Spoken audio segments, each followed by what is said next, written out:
నల్గొండ జిల్లాలో మంత్రి కోమటిరెడ్డి వెంకటరెడ్డి కార్యాలయం దగ్గర ఉద్రిక్తత నెలకొంది. తెలంగాణలో ఖాళీ అయిన రాజ్యసభ స్థానాన్ని మాదిగ సామాజిక వర్గానికి కేటాయించాలని డిమాండ్ చేస్తూ ఎంఆర్పీఎస్ నేతలు ఆందోళనకు దిగారు.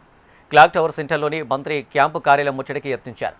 ఎంఆర్పీఎస్ కార్యకర్తలు కార్యాలయంలోకి దూసుకెళ్లేందుకు ప్రయత్నించగా పోలీసులు వారిని అడ్డుకున్నారు. ఈ క్రమంలో పోలీసులు ఎంఆర్పీఎస్ కార్యకర్తల మధ్య తోపులాట జరిగింది. రాజకీయాల్లో దళితులకు సరైన ప్రాధాన్యత లభించడం లేదని ఆవేదన వ్యక్తం చేసిన ఎంఆర్పీఎస్ నేతలు రాజ్యసభ సీట్ను మాదిగ వర్గానికి కేటాయించి సామాజిక న్యాయం చేయాలని కోరారు. లేదంటే తమ డిమాండ్ వరకు పోరాటం చేస్తుంటామని ప్రభుత్వాన్ని హెచ్చరించారు. తెలంగాణలో కాంగ్రెస్ పార్టీ అధికారంలోకి వచ్చి 2 సంవత్సరాలు పూర్తి కావస్తున్న సందర్భంలో మాదిగలకు మొదటి నుంచి కూడా మొండి చేయి ఇవ్వడం జరిగింది. రేవంత్ రెడ్డి గారు ముఖ్యమంత్రి గారికి ఒకటే విజ్ఞప్తి చేస్తూ ఉన్నాం, డిమాండ్ చేస్తూ ఉన్నాం. ఆనాడు పార్లమెంటు 3 రిజర్వేషన్ స్థానాలుంటే ఆనాడు మాదిగలకు మొండి చేయి చూపించారు.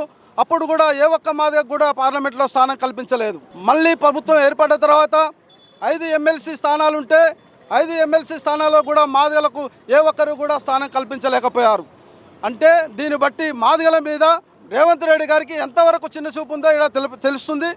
అదేవిధంగా మేము అడుగుతూ ఉన్నాం, రాజ్యసభలో 2 స్థానాలు ఖాళీ అయినాయి. ఇప్పుడు ఆ భర్తీ చేయనున్న 2 స్థానాలలో మాదిగలకు రాజ్యసభ ఇవ్వాలని చెప్పి మేము డిమాండ్ చేస్తూ ఉన్నాం.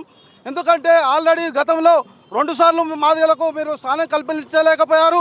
మాదిగల పక్షపాతం చెప్పుకుంటున్న రేవంత్ రెడ్డి గారు, నేను నా రాజకీయ పునాదే మాదిగల అని చెప్పి మీరు చెప్పుకున్నారు. జడ్పీటీసీ స్థాయి నుంచి ముఖ్యమంత్రి స్థాయి దాకా మాదిగల ఓట్ల ద్వారా నేను గెలిచాను.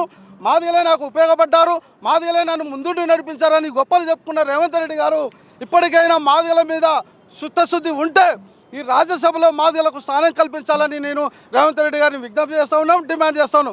అదేవిధంగా ఈసారి మీరు రాజ్యసభలో మాదిగలకు స్థానం కల్పించకపోతే కాంగ్రెస్ పార్టీకి మాదిగలు తగిన బుద్ధి చెప్తారని నేను కాంగ్రెస్ ప్రభుత్వాన్ని హెచ్చరిస్తూ ఉన్నాం.